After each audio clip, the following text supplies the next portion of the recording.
Mengucap syukur buat pagi hari ini Tuhan, Engkau membangunkan kami dengan tubuh yang sehat, tidak kurang suatu apapun, semua karena anugerah Tuhan. Tuhan, pagi hari ini sebelum kami memulai aktivitas kami siap mendengarkan firman-Mu. Bukakan setiap rahasia kebenaran firman-Mu agar kami boleh mengerti apa yang Tuhan ingin untuk kami lakukan. Urapi hamba-Mu yang tidak ada apa-apanya, urapi setiap kami di dalam nama Yesus kami berucap syukur. Kami sambut firman Tuhan, haleluya. Amin, amin, amin. Iya, shalom saudara.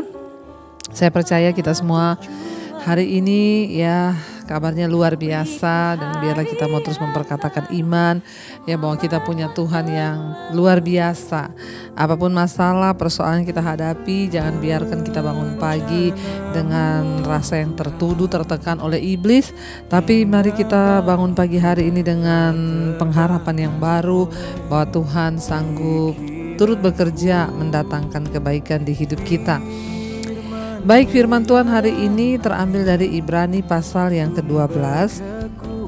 Kitab Ibrani pasal yang ke-12, saudara, saya akan bacakan untuk kita. Ibrani pasal yang ke-12 mulai dari ayat yang ke-5. Ya, firman Tuhan berkata, "Dan sudah lupakah kamu akan nasihat yang berbicara kepada kamu seperti kepada anak-anak? Hai anakku, janganlah anggap enteng didikan Tuhan dan janganlah putus asa apabila engkau diperingatkannya." Ayat yang ke-6, "Karena Tuhan menghajar orang yang dikasihinya dan ia menyesah orang yang diakuinya sebagai anak." Ayat yang ke-7, "Jika kamu harus menanggung ganjaran, Allah memperlakukan kamu seperti anak. Di manakah terdapat anak yang tidak dihajar oleh ayahnya?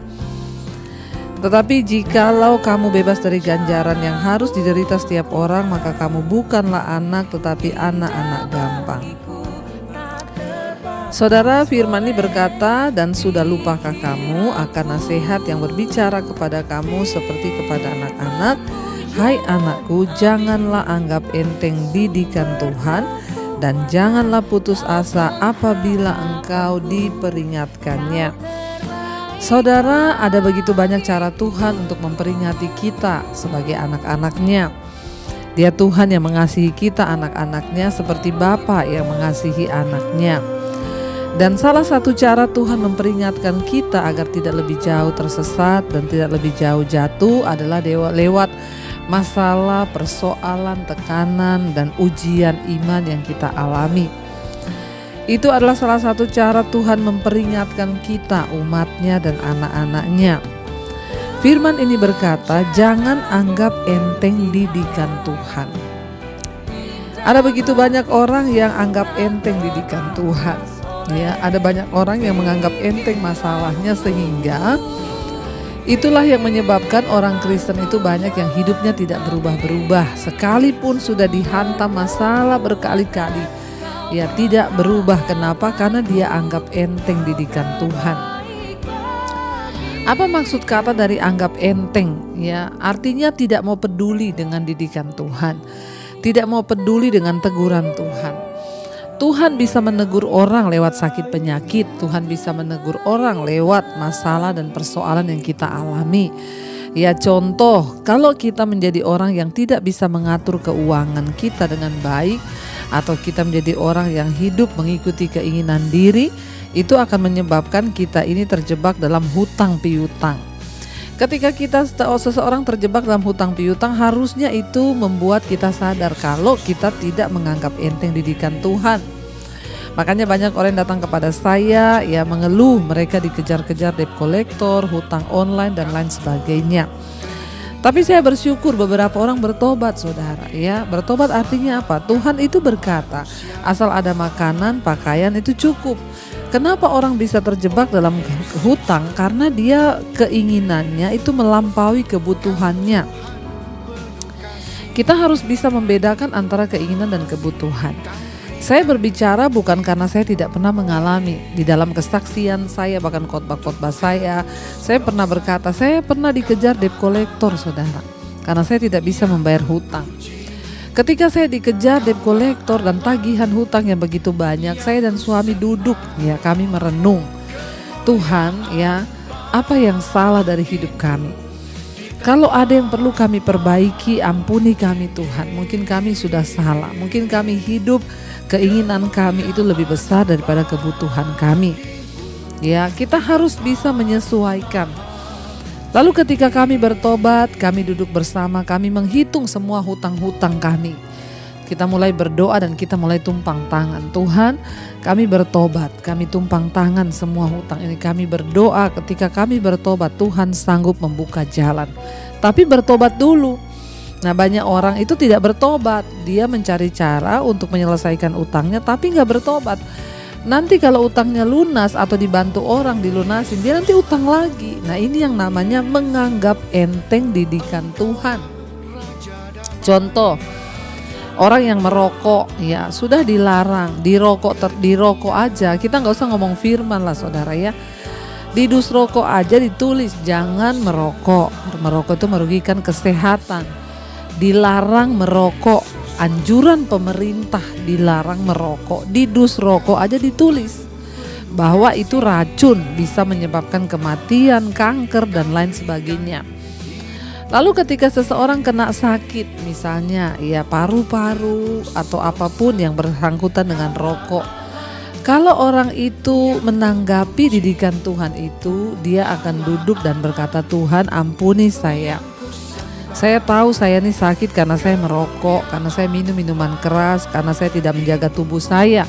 Saya makan makanan sembarangan, makanya saya sakit. Saya bertobat, Tuhan ampuni saya, sembuhkan aku. Kalau aku sembuh, aku akan berhenti merokok, aku akan berhenti minum minuman keras, aku akan berhenti makan makanan yang tidak sehat. Itu namanya Anda tidak menganggap enteng didikan Tuhan.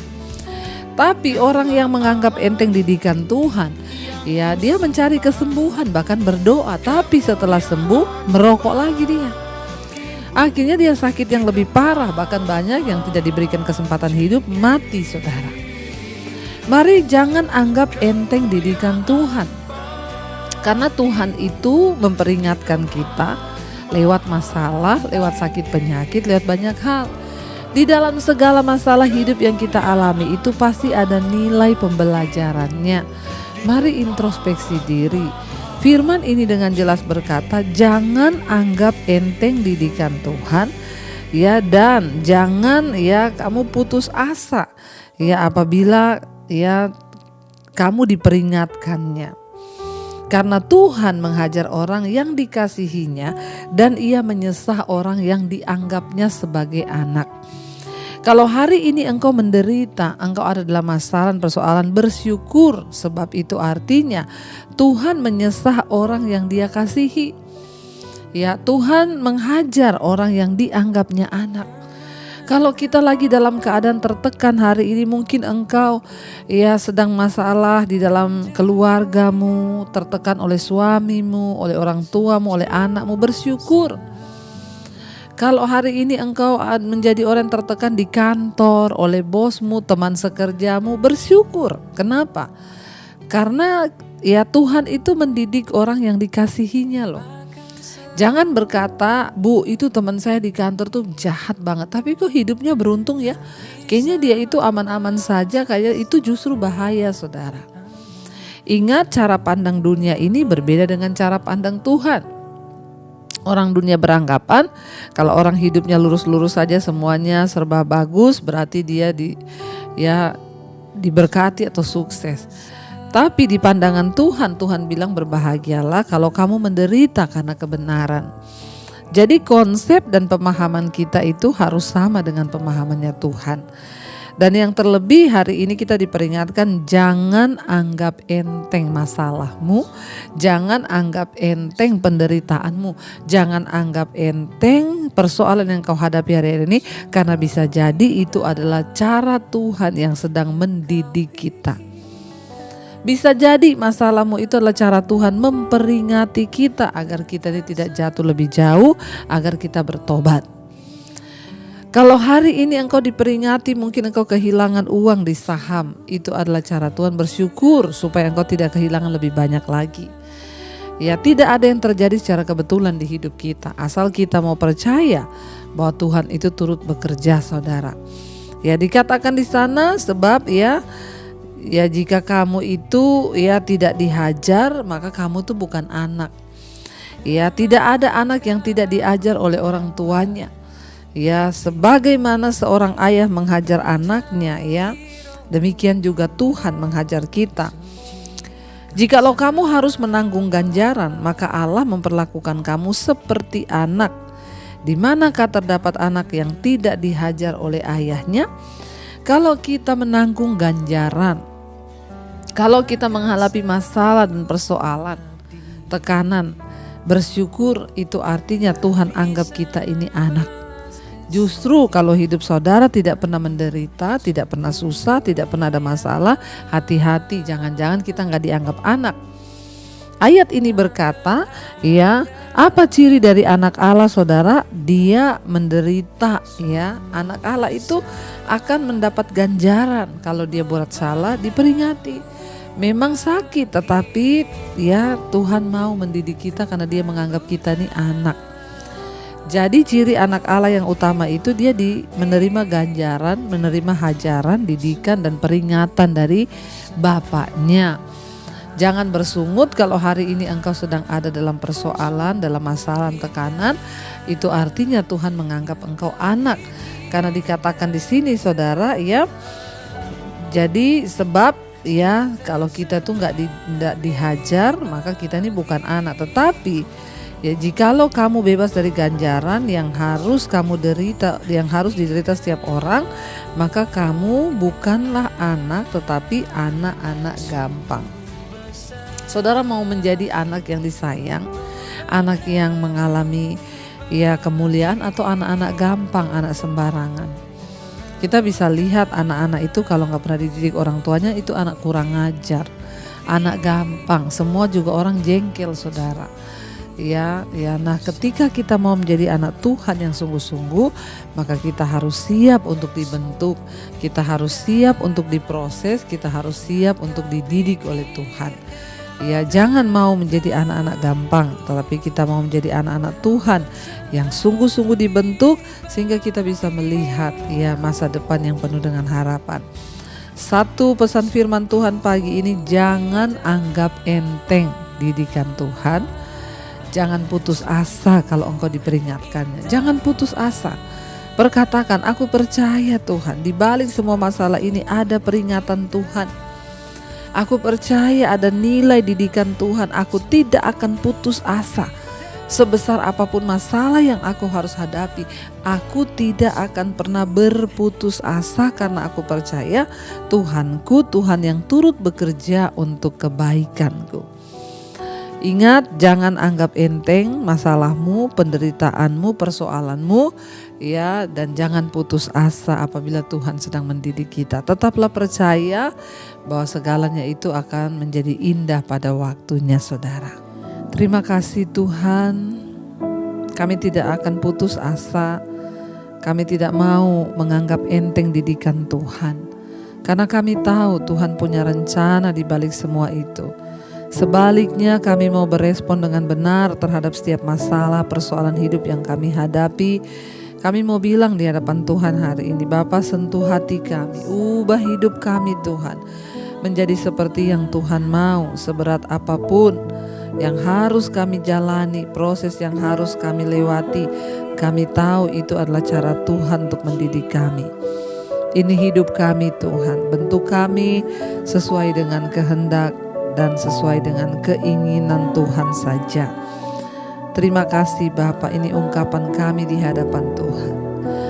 Bapa, sentuh hatiku, ubah hidupku menjadi yang baru, bagai emas yang murni, Kau membentuk bejana hatiku. Bapa, ajar kami mengerti Tuhan, mengerti sebuah kasih yang selalu memberi, bagai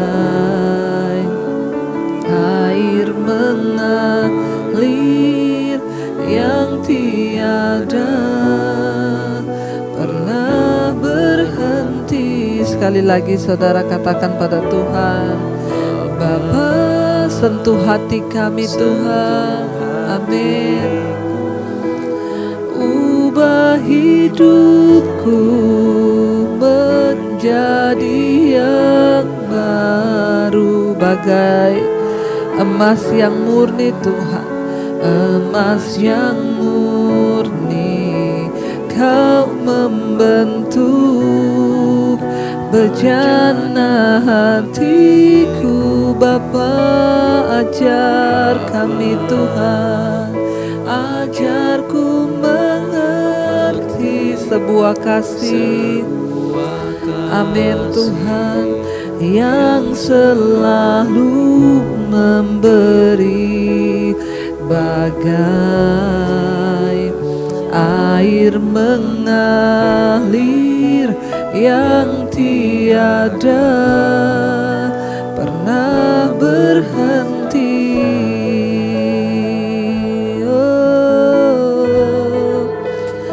Ajar kami mengerti kasih-Mu Tuhan, kasih yang mau mengubahkan kami, membentuk hidup kami.